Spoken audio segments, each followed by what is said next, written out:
Good morning friends, हूँ सुमित परमार। आप सर्वे विद्यार्थी मित्रों, वाली मित्रों, शिक्षक मित्रों તેમજ વિજ્ઞાન વિષયમાં અભિરુચિ ધરાવતા નિષ્ણાંતો અને અભ્યાસુઓ આપ સર્વેનું યુટ્યુબના માધ્યમથી શ્રી જીવન પ્રજ્ઞા વિદ્યાલય માધ્યમિક શાળા તરફથી હાર્દિક સ્વાગત કરું છું।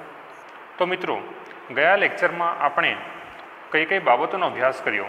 તો આપણે અભ્યાસ કર્યો કે સંતુલિત રાસાયણિક સમીકરણ કઈ રીતે બનાવી શકાય, માળખાકીય રાસાયણિક સમીકરણ કેવી રીતે બને છે, તેમજ રાસાયણિક સમીકરણમાં રહેલા તત્વોની ભૌતિક અવસ્થાઓ કઈ રીતે દર્શાવી શકાય। 4 અવસ્થાઓ વિશે ચર્ચા કરી ગયા। ઘન અવસ્થા એસ એટલે સોલિડ, તેની સંજ્ઞા એસ તરીકે દર્શાવીએ છીએ। પ્રવાહી અવસ્થા લિક્વિડ એલ તરીકે દર્શાવાય છે। વાયુ અવસ્થા ગેસ એટલે જી સંજ્ઞાથી દર્શાવાય છે। તેમજ જલીય અવસ્થા જેને એ ક્યુ સંજ્ઞા દ્વારા દર્શાવવામાં આવે છે। હવે જલીય શબ્દ ક્યારે લખાય? તો પાણીમાં બનાવેલા દ્રાવણમાં, આ પાણી તમે જોઈ શકો છો આવી રીતે પાણીમાં બનાવેલા દ્રાવણમાં પ્રક્રિયક અથવા નિપજ હાજર હોય તો જલીય શબ્દ લખાય છે। જલીય શબ્દ ફક્ત અને ફક્ત પાણીમાં બનાવેલા દ્રાવણમાં પ્રક્રિયક અથવા નિપજની હાજરીમાં જ આપણે તેને જલીય શબ્દ લખી શકીએ છીએ। હવે પ્રક્રિયાઓની પરિસ્થિતિ વિશે ચર્ચા કરી ગયા કે કોઈ પણ પ્રક્રિયા થાય તો તેમાં તાપમાન, દબાણ, ઉદ્દીપક તે આપણે તીરની નિશાનીની ઉપર અથવા નીચે દર્શાવી શકીએ છીએ। તો ચાલો મિત્રો, ચર્ચાને આગળ વધારીએ। રાસાયણિક પ્રક્રિયાઓના પ્રકાર, ટાઈપ્સ ઓફ કેમિકલ રિએક્શન્સ। તો ધોરણ 9માં અગાઉના ધોરણમાં આપણે શીખી ગયા કે કોઈ પણ રાસાયણિક પ્રક્રિયા દરમિયાન કોઈ એક તત્વના પરમાણુનું રૂપાંતર અન્ય તત્વના પરમાણુમાં થતું નથી। જેમ કે હું અહીંયા તમને દર્શાવું કે કોઈ એક તત્વ છે હાઇડ્રોજન, તો હાઇડ્રોજનના તત્વના પરમાણુનું રૂપાંતર ઓક્સિજન બીજો એક તત્વ છે તેમાં થશે નહીં। તેમજ પરમાણુઓ મિશ્રણમાંથી અદૃશ્ય થઈ જાય અથવા બહારથી ગમે ત્યાંથી મિશ્રણમાં દાખલ થઈ જાય તેવું બનતું નથી। જેટલા પરમાણુઓ આપણે રાસાયણિક પ્રક્રિયામાં વાપરીશું એ નિપજમાં પણ એટલા જ નિપજમાં પણ એટલા જ તત્વો મળશે। ખરેખર રાસાયણિક પ્રક્રિયાઓમાં પરમાણુઓ વચ્ચે બંધો તૂટીને તેમજ બંધો બનીને નવા પદાર્થો ઉદ્ભવે છે। હવે આ બંધ કઈ રીતે બને છે, બંધના પ્રકાર કેટલા છે, એનો અભ્યાસ તમે આગળ કરશો। હવે કેટલીક રાસાયણિક પ્રક્રિયાઓ છે તેની તમને ઉપરથી માહિતી આપી દઉં। આજે આપણે 5 કુલ રાસાયણિક પ્રક્રિયાઓ છે તેનો અભ્યાસ કરીશું, જેમાં એક છે આ સંયોગીકરણની પ્રક્રિયા,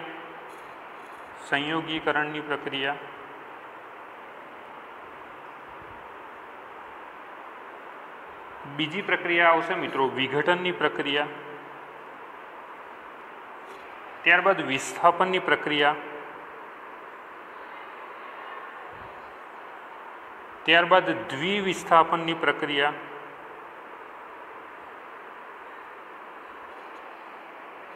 તેમજ છેલ્લે ઓક્સિડેશન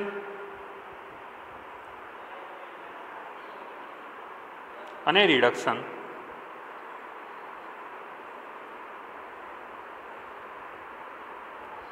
ની પ્રક્રિયાઓ અને તે પ્રક્રિયાઓના મિશ્રણ સ્વરૂપે મળતી રેડોક્સ પ્રક્રિયાઓનો અભ્યાસ કરીને આગળ વધીએ। તો સૌપ્રથમ આપણે ચર્ચા કરીએ મિત્રો સંયોગીકરણની પ્રક્રિયા। સંયોગીકરણની પ્રક્રિયા સમજવા માટે આપણે એક પ્રવૃત્તિ કરીએ।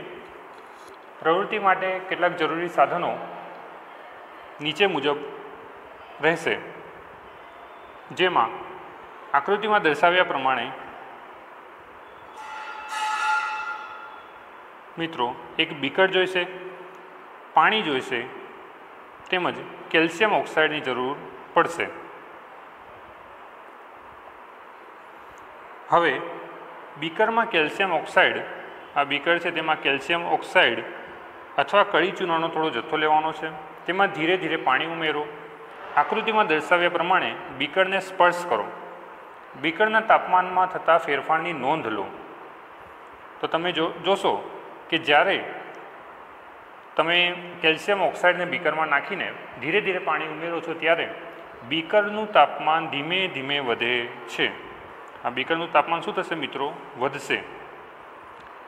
કેલ્શિયમ ઓક્સાઇડ ખૂબ જ જોશથી કેલ્શિયમ ઓક્સાઇડ જેનું રાસાયણિક સૂત્ર CaO કેલ્શિયમ ઓક્સાઇડ દર્શાવી શકાય છે. ખૂબ જ જોશથી પાણી સાથે પ્રક્રિયા કરી ફોડેલો ચૂનો એટલે કે કેલ્શિયમ હાઇડ્રોક્સાઇડ બનાવે છે અને પુષ્કળ પ્રમાણમાં ઉષ્મા ઉત્પન્ન થાય છે. કેલ્શિયમ ઓક્સાઇડ કડી ચૂનો, આ કેલ્શિયમ ઓક્સાઇડ જે છે તે સોલિડ એટલે ઘન અવસ્થામાં છે અહીંયા, જે પાણી સાથે પ્રક્રિયા કરીને કેલ્શિયમ ઓક્સાઇડ પાણી સાથે પ્રક્રિયા કરી ફોડેલો ચૂનો, આ ફોડેલો ચૂનો છે મિત્રો કેલ્શિયમ હાઇડ્રોક્સાઇડ બનાવે છે અને પુષ્કળ પ્રમાણમાં ઉષ્મા ઉત્પન્ન કરે છે. હવે અગાઉના ધોરણમાં તમે શીખી ગયા છો કે જે પ્રક્રિયા દરમિયાન ઉષ્મા મુક્ત થાય છે તેને શું કહેવાય અને જે પ્રક્રિયા દરમિયાન મિત્રો ઉષ્મા શોષાય તે પ્રક્રિયાને શું કહેવાય?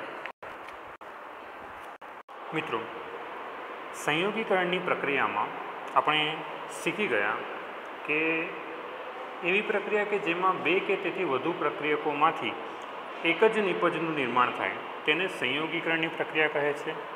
આજે આપણે તેનાથી બિલકુલ વિપરીત વિઘટનની પ્રક્રિયા શીખીશું કે જેમાં એક પ્રક્રિયકમાંથી 2, 3 અથવા તેનાથી વધુ નિપજ મળશે તેવી પ્રક્રિયા વિઘટન પ્રક્રિયા તરીકે ઓળખાય છે, જેની વિશે વિસ્તૃત ચર્ચા આપણે કેટલીક પ્રવૃત્તિઓ દ્વારા કરીએ.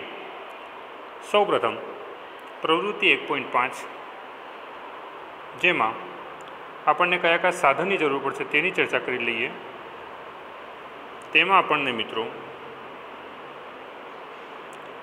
એક શુષ્ક ઉત્કલન નળી, આવી એક નળી જોઈશે, ફેરસ સલ્ફેટના સ્ફટિક જોઈશે, બર્નરની જરૂર પડશે મિત્રો, અથવા સ્પિરિટ લેમ્પ હોય તો પણ ચાલશે. આટલા સાધનો એકત્રિત કર્યા બાદ એક શુષ્ક ઉત્કલન નળીમાં 2 ગ્રામ ફેરસ સલ્ફેટ લેવાનું છે મિત્રો. ફેરસ સલ્ફેટ કે જેનું રાસાયણિક સૂત્ર આપણે FeSO4 દ્વારા દર્શાવી શકીએ છીએ.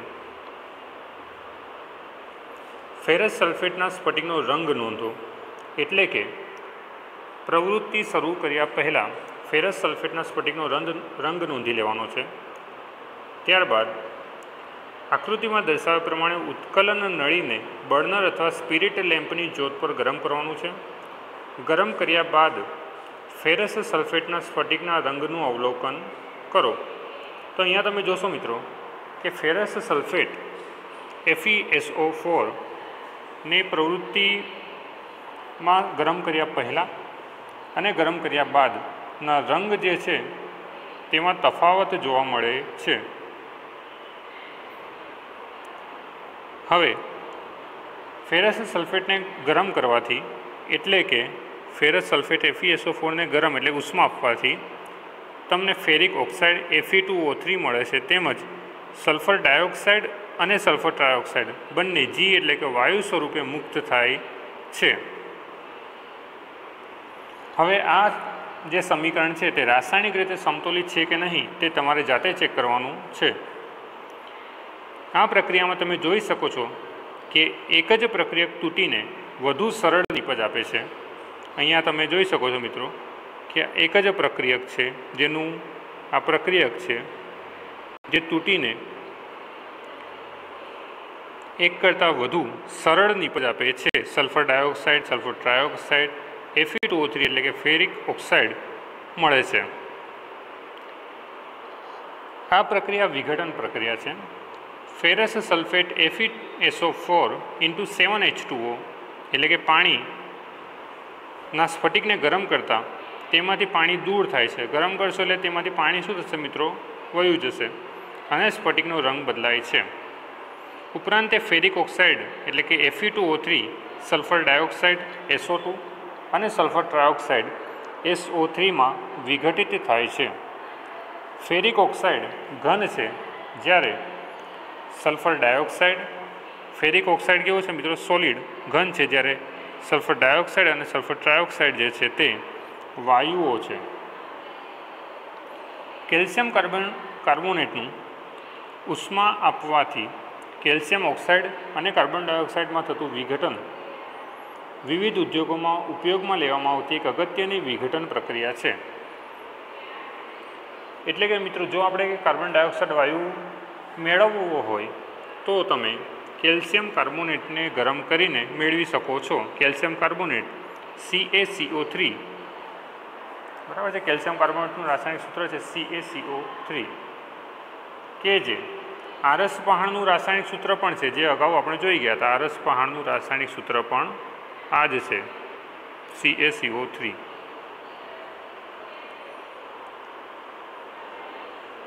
કેલ્શિયમ કાર્બોનેટને ઉષ્મા આપવાથી calcium oxide CaO, calcium oxide અને કાર્બન ડાયોક્સાઇડમાં થતું વિઘટન આપણે વિવિધ ઉદ્યોગોમાં વાપરીએ છીએ. હવે કેલ્શિયમ ઓક્સાઇડને ચૂનો અથવા કળી ચૂનો કહે છે. તેના અનેક ઉપયોગો છે. તેમાં સૌથી મહત્ત્વનો ઉપયોગ એટલે સિમેન્ટની બનાવટમાં. પરીક્ષામાં પૂછાય કે સિમેન્ટની બનાવટમાં શેનો ઉપયોગ થાય છે? તો જવાબ રહેશે મિત્રો calcium oxide CaO. Calcium oxide CaO, જેનો ઉપયોગ સિમેન્ટ બનાવવાના ઉદ્યોગમાં થાય છે. હા તો મિત્રો, લેડ નાઇટ્રેટને ગરમ કરવામાં આવે એટલે કે ઉષ્મા આપવામાં આવે આ બર્નર વડે લેડ નાઇટ્રેટને ઉષ્મા આપવાથી તેનું વિઘટન થઈને આપણને lead oxide PbO, nitrogen dioxide NO2 તેમજ ઓક્સિજન એટલે કે O2 મળે છે. હવે જે રાસાયણિક પ્રક્રિયામાં અથવા જે પ્રક્રિયા ઉષ્માની મદદથી કરવામાં આવતી હોય તેવી વિઘટન પ્રક્રિયાને ઉષ્મીય વિઘટન કહેવાય છે મિત્રો. જે અગાઉ આપણે જોઈ ગયા ઉષ્મીય વિઘટન, કે ઉષ્માની મદદથી કરવામાં આવતી વિઘટન પ્રક્રિયાને ઉષ્મીય વિઘટન કહે છે. આ જે પ્રક્રિયા થઈ હતી, અહીંયા પણ વિઘટન જે છે મિત્રો તે ઉષ્માની મદદથી થયું હતું. તે એટલા માટે આ પ્રક્રિયાને ઉષ્મીય વિઘટન પ્રક્રિયા કહે છે.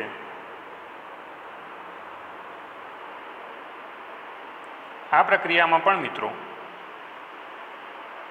ઉષ્માની મદદથી, આ ઉષ્મા છે એની મદદથી આ પ્રક્રિયા કરવામાં આવે છે અને તેનાથી વિઘટન થાય છે. એટલા માટે આ પ્રક્રિયાને ઉષ્મીય વિઘટન પ્રક્રિયા કહે છે.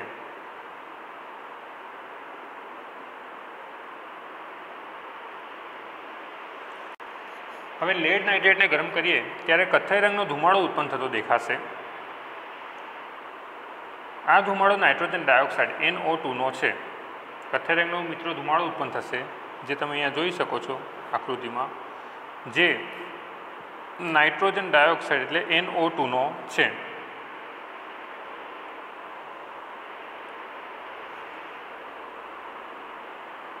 પ્રવૃત્તિ 1.8,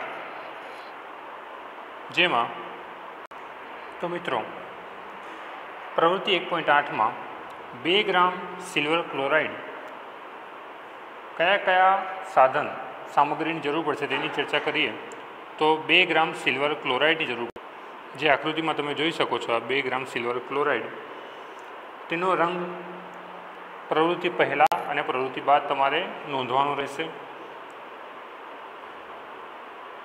હવે જ્યારે સિલ્વર ક્લોરાઇડને એક ચાઇના ડીશા તેમાં મૂકીને સૂર્યપ્રકાશની હાજરીમાં એટલે કે ઉષ્મા આપવામાં આવે તો સિલ્વર ક્લોરાઇડ AgClનું વિઘટન થઈને મિત્રો સિલ્વર અને ક્લોરીન વાયુ મુક્ત થાય છે. એટલે કે સિલ્વર અલગ થઈ જશે અને ક્લોરીન વાયુ મુક્ત થશે. પ્રક્રિયા પહેલાં જે સિલ્વર ક્લોરાઇડનો મિત્રો રંગ હતો તે સફેદ હતો, પરંતુ પ્રક્રિયા પૂરી થયા બાદ તે રાખોડી રંગમાં પરિવર્તિત થઈ જાય છે. હવે સૂર્યપ્રકાશની હાજરીમાં આ પ્રક્રિયા થાય છે, એટલે કે આ પ્રક્રિયાને તમે ઉષ્મીય વિઘટનની પ્રક્રિયા કહી શકો છો. ત્યારબાદ સિલ્વર બ્રોમાઇડની પ્રક્રિયા પણ કંઈક આવી જ છે, જેમાં 2AgBr સિલ્વર માટે Ag અને બ્રોમિન માટે Br। સિલ્વર બ્રોમાઇડ પણ આ જ પ્રકારે વર્તે છે, જે તમે જોઈ શકો છો અહીંયા 2AgBr સોલિડ છે, જેમાં પરિણામે આપણને સિલ્વર મળશે અને બ્રોમિન વાયુ જે છે ગેસ સ્વરૂપે મુક્ત થશે। આ બંને પ્રક્રિયાઓ સિલ્વર બ્રોમાઇડ તેમજ સિલ્વર ક્લોરાઇડનો ઉપયોગ બ્લેક એન્ડ વ્હાઇટ ફોટોગ્રાફી, જે બ્લેક એન્ડ વ્હાઇટ ફોટો તમે જુઓ છો તેમાં એનો ઉપયોગ થાય છે। હવે વિઘટન પ્રક્રિયાઓમાં પ્રક્રિયકોને તોડવા માટે ઉષ્મા, પ્રકાશ અથવા વિદ્યુત સ્વરૂપે ઉર્જા જરૂરી છે, જે આપણે ઉપરની પ્રક્રિયાઓમાં જોઈ ગયા, જેમાં શરૂઆતની પ્રક્રિયા ઉષ્માની હાજરીમાં આપણે કરી હતી, જ્યારે ત્યારબાદ સૂર્યપ્રકાશની હાજરીમાં પ્રક્રિયાઓ કરેલ છે।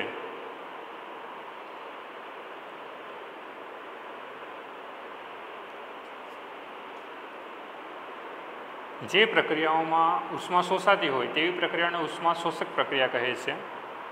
તો મિત્રો, આજે આપણે આટલે સુધી રાખીએ। નેક્સ્ટ લેક્ચરમાં આપણે વિસ્થાપન અને દ્વિવિસ્થાપનની પ્રક્રિયાઓની ચર્ચા કરીશું। ત્યાં સુધી જય હિન્દ, જય ભારત।